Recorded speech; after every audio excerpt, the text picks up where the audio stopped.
All right, good morning. I'm Sheriff Manny Gonzales with the Bernalillo County Sheriff's Office.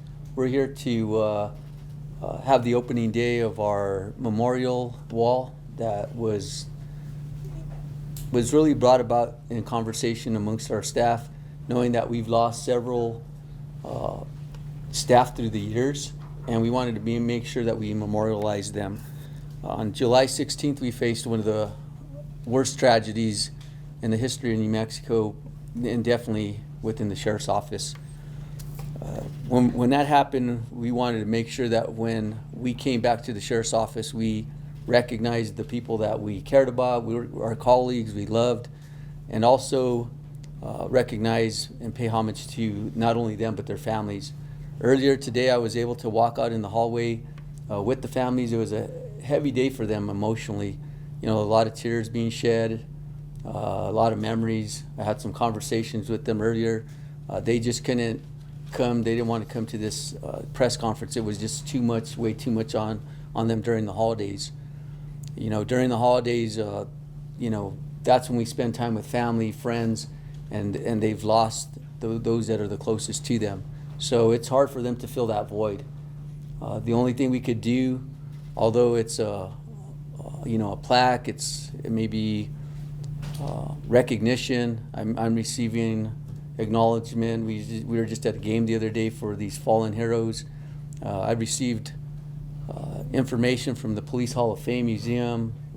We received other places like Washington, D.C., wildland firefighters. All these people want to recognize these people. But still, it doesn't make it easy for the people, the families, our colleagues. Every day it's kind of remembrance, and it just kind of peels the scab off that memory. But we want people to heal. We want to move on. And, you know, I'm getting ready to leave office here, and we wanted to do something on behalf of the ones that we don't want to forget. So that's what this is about, the unveiling of the memorial wall. And what we want to make mention is that there was a lot of work put into this wall. And that work was put in by a local woodworker. His name is David, and his wife is here with them, Christy Franklin, if they want to come up and join me. He works with 516 Woodworks and Hiller Custom Wood Lines in tribute of our heroes. Come on up, David, Christy. And if you have any questions for them, you're more than welcome to ask. You know, part of the design will have the rank of the person, their name, the end of watch, and there'll be a short narrative of the incident that happened during the time we lost those individuals. Up there's 10 individuals over the course of the history of the sheriff's office that are up there right now and displayed, and it's a very beautiful wall, and it's something that I look in terms of like remembering, reflecting, and paying respect to those that made the ultimate sacrifice. So that being said, I think David took about almost 2 weeks to complete the project, which we were really amazed. I didn't think this project would get done during the time I was here. So to his credit and my staff's credit, thank you for taking the time, working hard and diligently to get this done before the end of the year, and definitely before Christmas. It means a lot to me and our staff, and we'll make sure that when we're in the office or we come back, that, you know, we always go by and like I said, pay our respect. The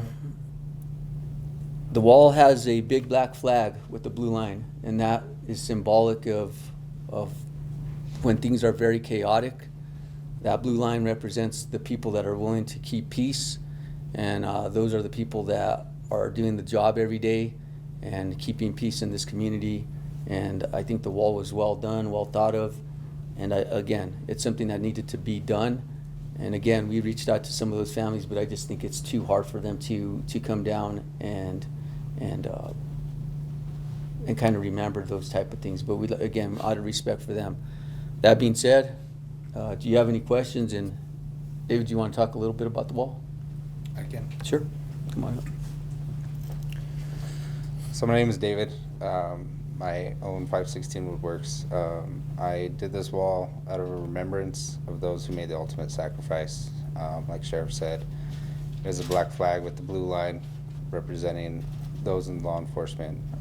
Each flag was made for each individual, leaving their rank, name. We also put up a plaque for their badge numbers for retiring those. In the middle, we put a vinyl with St. Michael up there, St. Michael being the patron saint of law enforcement. So that was very important to put up there for each of the fallen officers. All right, thank you. Does anyone have any questions? Yeah. Yes. Will the wall be placed somewhere where the public can see it, or will it be up here in the sheriff's office? Well, Where will it ultimately wind up being? Yeah, this is something that's actually on the wall, so this is something that will be here unless they change anything, but for one of the reasons we wanted to have it is that we did have some photos. It didn't really give you enough information to know what had happened when we had a fallen officer. This has a better feel and a better, more information, so whenever you come in, you can read up on each individual and maybe what happened in that incident. And like I said, there's 10 different deputies and command staff that are up there. And also the other thing that is up there, there's a plaque that talks, when it talk, it has their man number, and every person's man number that is up there has been retired. I mean, can the public come into the building and look at it? Well, I guess if they get access, they can. And just like anybody else, if they're visiting, they can come up and see it. But yes, it's up here for anybody that can get access in the hallway. Okay. So hopefully I answered your question. Anyone else? Yes. Can you tell me a little bit about how the idea to make this wall started?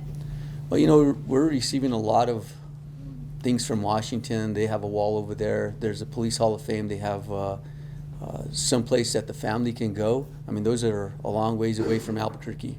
One's in Washington, one's in Florida. The wildland firefighters is somewhere in Idaho. I don't know exact town, but we wanted to have something here that memorialized them. And the only thing we could think about that was closest to home was here. So that was the idea. And we wanted to figure out what looked best. And we felt like we wanted to have a feel that came from something within the community. So we reached out to David, we looked at his work, and we felt that that was the thing that probably exemplified something that was very consistent with what people see throughout the country. And I think he did a wonderful job, and we wanted to keep it local. So we thank him for doing that. I think our staff, I think it was amongst all of us of maybe looking at a bunch of different things and then coming to a consensus of saying this is what looks the best. Okay, and then the last thing I wanted to ask you is just what do you hope this wall will do for the family members and also the community? Well, I think for me it's a way to pay respect to those that made the ultimate sacrifice, just something to come back, or even if you're visiting and you don't know anything about the sheriff's office, it's some way to come back and read up on people that you may have never known. Even myself, there's a few up there that I didn't know. So you get to read up on them and just give thanks. And of course, like I said, maybe the families will never fill that void, but it's a way to pay respect to them, and they deserve it. So I look at just a way to look back on their careers, maybe have a remembrance of them, and a way to just to think about them.